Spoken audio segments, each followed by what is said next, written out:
Well, pitter patter, let's get at her. It's Joe the Bull Guy, and welcome to the Bullpen. As always, I have Nicole with me, and we have Amber, who is coming back for part two of part three Part for the Road to two. Recovery Life Before the Addiction. So, Yes, thank you for being here, Amber. Yes, I am blessed to be here and very thankful.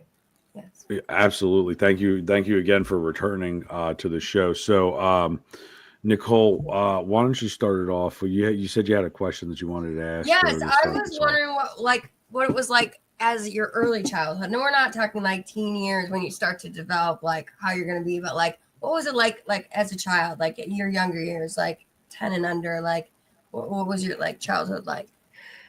So we grew up, or I grew up in a very small country town. Like we had a 40-acre field next door to us. I was a pastor's kid, so we lived in a parsonage. Church was our life, basically, outside of like rec sports and stuff like that. Last thought, real quick, a parsonage. What like is that? Like, no, I'm asking because like I don't. Well, the church house that the church owns for the pastor to live in is a parsonage. Gotcha. Okay, I'm Catholic, so like I know the Yeah. deacons and the priests live there. When but you hear I- the Christmas song, "The Parsonage and a Pear Tree," so that's definitely not. It's not a bird; it was a house. Oh wow! we called it I the always thought it parsonage. was a partridge in a pear tree, but Partridge. okay. Oh wow, whatever. So as long as your dad, as long as he was you guys lived in this home. Yeah, we lived in this house the church owned next door to the church and graveyard. Y'all, I literally had my birthday party in front of a graveyard, and it's the background of a picture of mine on social media. It's like me and my little Barbie cake, and then there's graveyard. So Hey. it's my background. Whoa, So you literally, that's fantastic. yeah, like You need that everyone for the was next invited generation. to my birthday parties, even the dead. So, so I grew up. I mean, we were very just small town country, independent Baptist family. You know, very very sheltered. But I had really great parents. I mean, they provided, they worked, they loved us. And let's see, I remember having a pink Barbie car, and we would just drive it around the church, throughout the graveyard and through our yard. We had a pretty chill, just little. Right.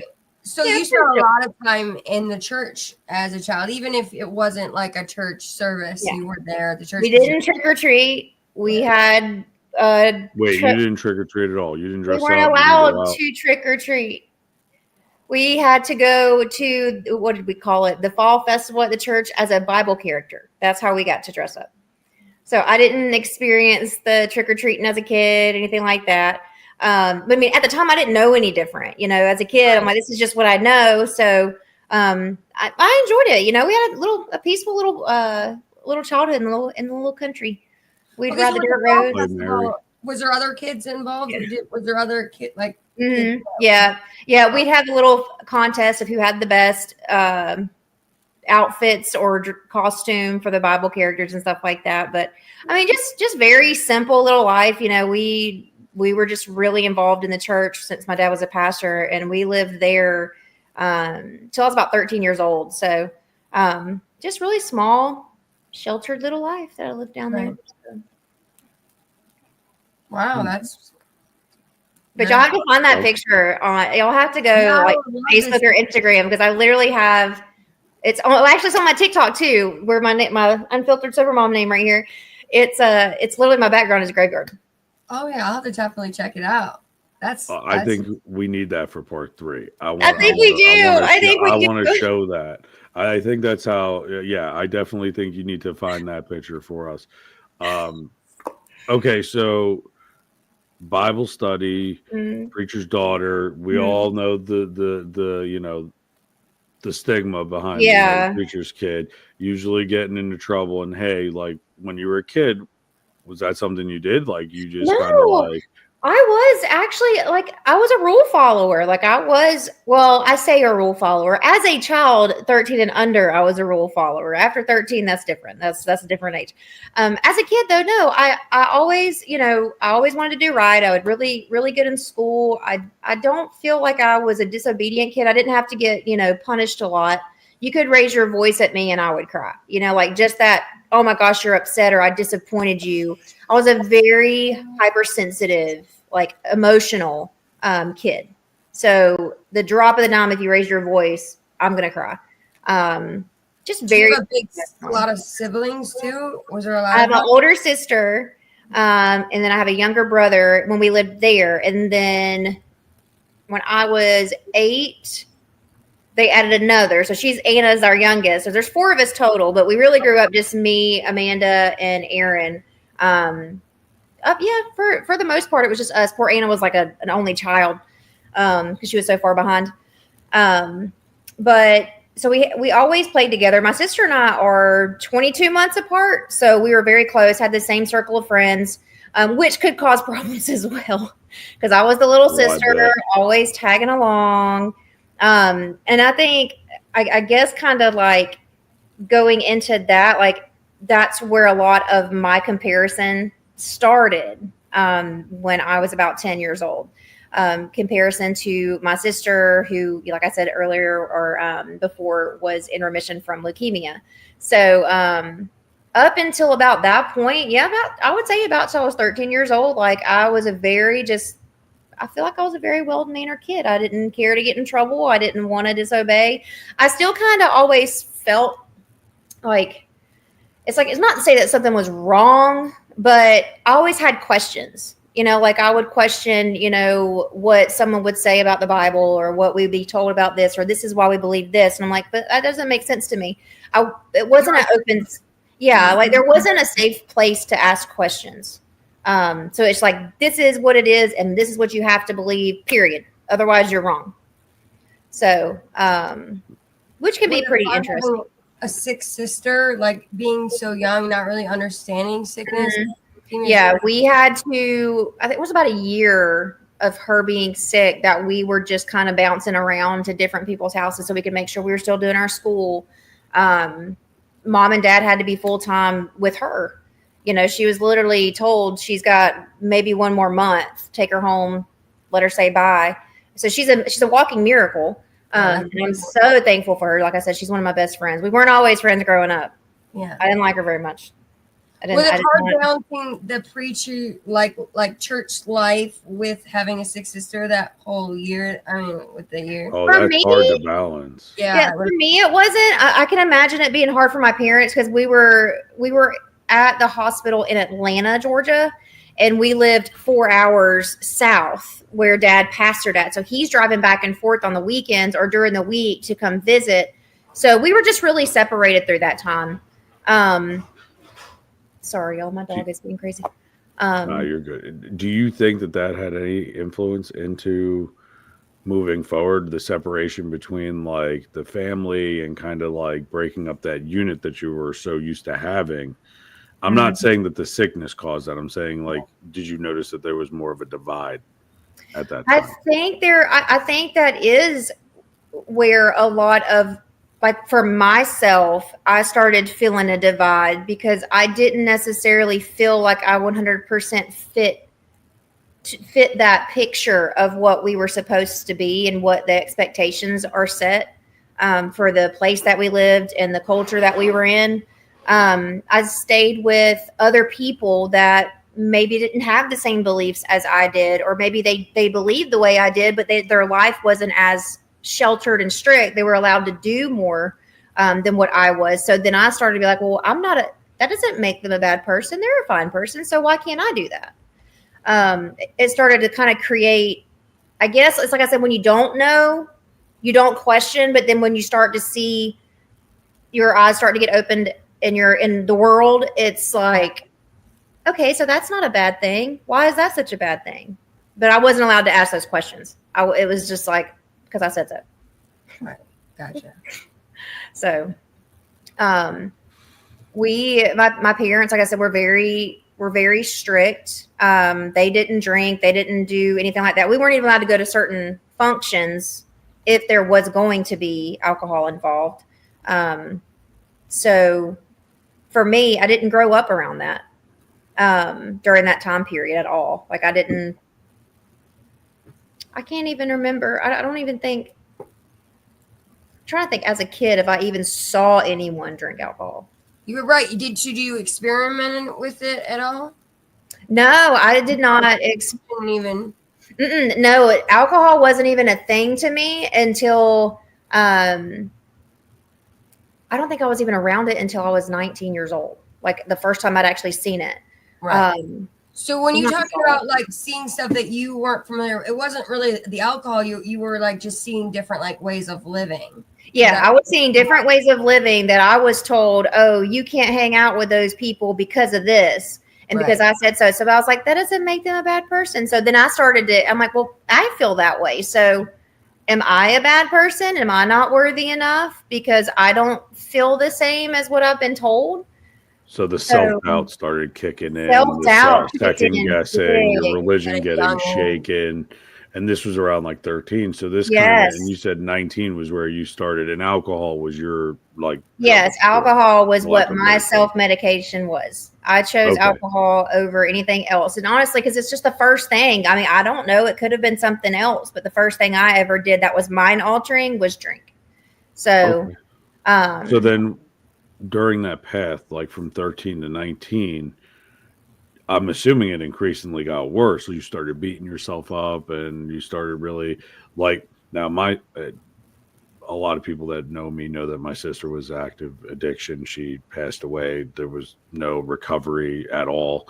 There were, as the family, you started seeing signs that there was problems, right? My sister started to cut herself. She started to go into self-harm. But she never had alcohol or drugs that were ever present. And then all of a sudden one day it was like, boom, there's the switch and it flipped. And now we see her falling over, walking into church, or we're at a family function and she's vomiting into a plant in the middle of a country club. Like it was just, try to hide it, keep it like, what's going on? Oh, I'm sick. I don't know what's going on. Was there any kind of like warning signs or something that somebody could have maybe as a family member could have seen, like a behavior that was created that maybe in hindsight was like, oh shit, that's why I did what I did. Like I threw temper tantrums because I was angry and didn't know how to express it. But later I started drinking so that I didn't have to express it, like something like that. I feel like there was, and I honestly can probably say that there has been from the beginning, my parents saying that I had a control problem or the amount. It wasn't in the beginning an everyday thing. It was just I couldn't control how much I drank. If I was going to drink, it was blackout. Not necessarily blackout, but I was drinking a drink. It wasn't just, hey, I'm gonna. You were drinking to drown it. I was drinking to literally escape myself and to make myself feel better. Like I compared myself so much to other people and to my sister, who, like I said, again, it's gonna make me sound like I need to go get a black chip from AA, but I don't. I already dealt with all that resentment. Yeah. I was very, very insecure, very jealous of her. Y'all go look at my social media. My image was just awful. Y'all, my hair was a bowl cut. I had floofy curly hair. I had glasses. I have a butt chin. I have an elf ear. My sister was just this pretty little thing. So once it's about 13, for me, it's like, when it really starts, like the boys start noticing Amanda more. I'm just the cool one. I get along with guys all the time. I'm the down to earth, but never wanted to be the girlfriend. They never wanted me to be the girlfriend. So I would, let's see, back to that question, because squirrel.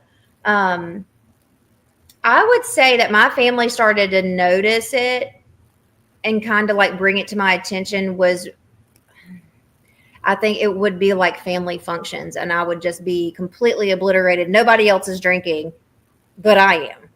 And that's just what I wanted to do. It's like, it didn't matter if it was sunny outside, raining outside, what time of day, it didn't matter. I was going to drink and I was going to be drunk because it made me feel better. I thought that was at 19. No, not at 19. That started around, let's see, it was after Bentley. So it had to be around like 24, 25 when I really started, because I was going through a lot with my son's father, who was in active addiction at that time. And that's really where I really just like, picked up steam. Yeah, just really started picking up drinking. I used to go out when I was younger, do the 20, 21-year-old thing, go to work the next day. It never affected my life. The alcohol never affected it. Or at least I didn't see it affecting it. I didn't see it affecting it. And then let's see. Had my kid. I think a lot of that where I started to drown out and started to not feel good again. It was like everything that happened in my life was because of a relationship. Like if I got rejected, it just made it that bigger, that much more of like, wow, you're really not good enough. Like I was literally emotionally and physical relationship, my first marriage, and I blamed myself. Like, well, if I just didn't do this, that wouldn't have happened, even after the divorce. And I was like, why did I do that? It wasn't my fault. I didn't ask for that. But I took it as the blame. Like it's a me thing.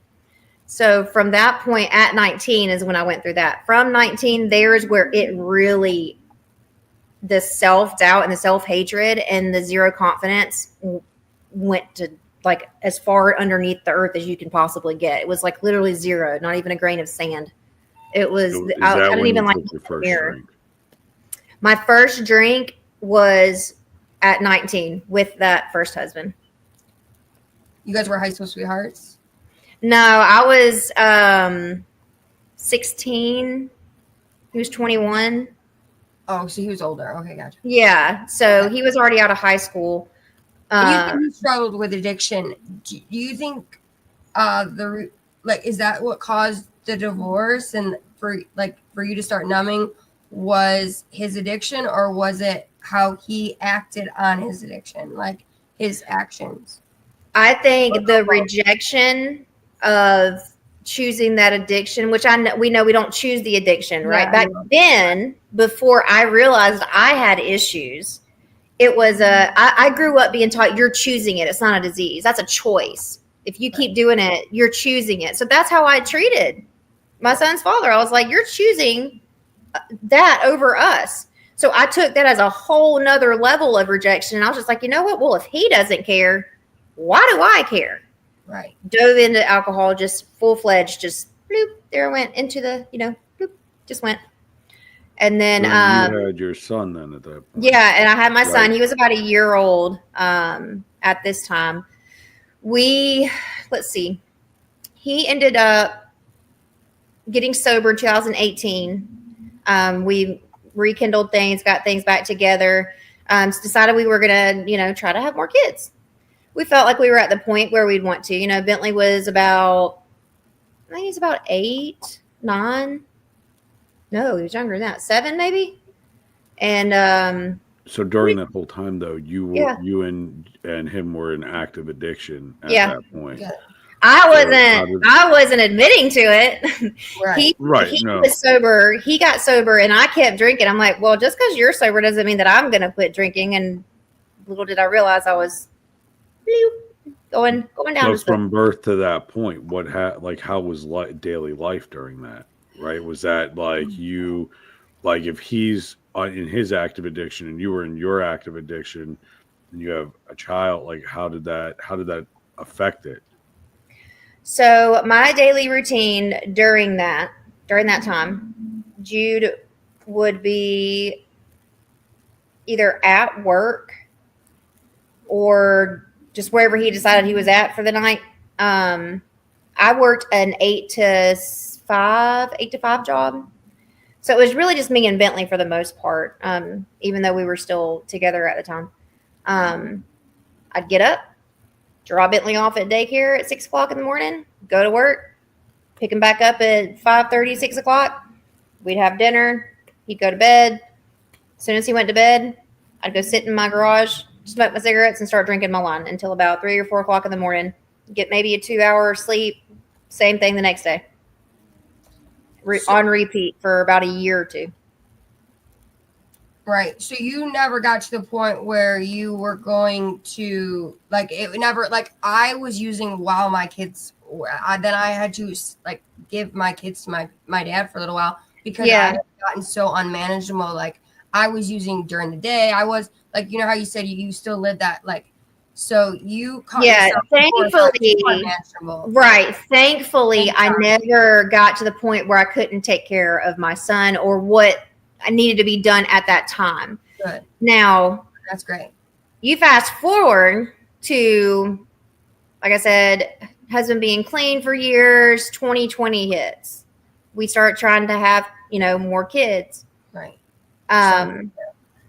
We, so starting around 2019 to 2020, like I said, we started to, let's have another kid. Why not? And I honestly, as a mom, was starting to kind of think like, he's growing up and I want another child to love me. I was trying to fill a void. So, like it was like a real thing. Like my mental health was kind of plummeting at that point. And 2020 was really the year that everything changed. Everything started to kind of go down hill. And it was like when you're on a ski slope and you see the green, the blue, or the black diamond, it's like black diamond, straight send. Right. Like right to the deep end. You're not even paddling in the you're in the sail, you're already in the deep. We ain't even doggy paddling. We ain't trying to tiptoe. It is full send. So what was that pin? What do you think, if you could pinpoint one of those moments that was like, this was where I started falling down that hill? What would you say it is? It was the first miscarriage in 2020. Yeah. Jesus. Okay. Well. Yeah. I think I'm so sorry. You know what? That's horrible, and that's really that's a terrible thing. Right. I think blessings in disguise, though. So we can say that there are blessings in disguise. Well, and you know what? Let's go ahead and because the next segment is your active addiction, and it sounds like that is where you were the heaviest of your active addiction, where it started to spiral down into that dark time. This was all leading up to that pinnacle movement. Right. So thank you for joining us today, guys. If you want to hear more of Amber's story, and thank you, Amber, for coming. And if you want to hear more of Amber's story, please don't forget to go ahead and click and subscribe. And if you have any questions for Amber, there's the email there. Maybe we could do some questions if you guys would like. It's right below. And remember, you're amazing, and tomorrow's a better day with you in it. So we'll see you next time for part 3 of Amber's Road to Recovery. Have a great day, guys. Thank you. Come on, Carl.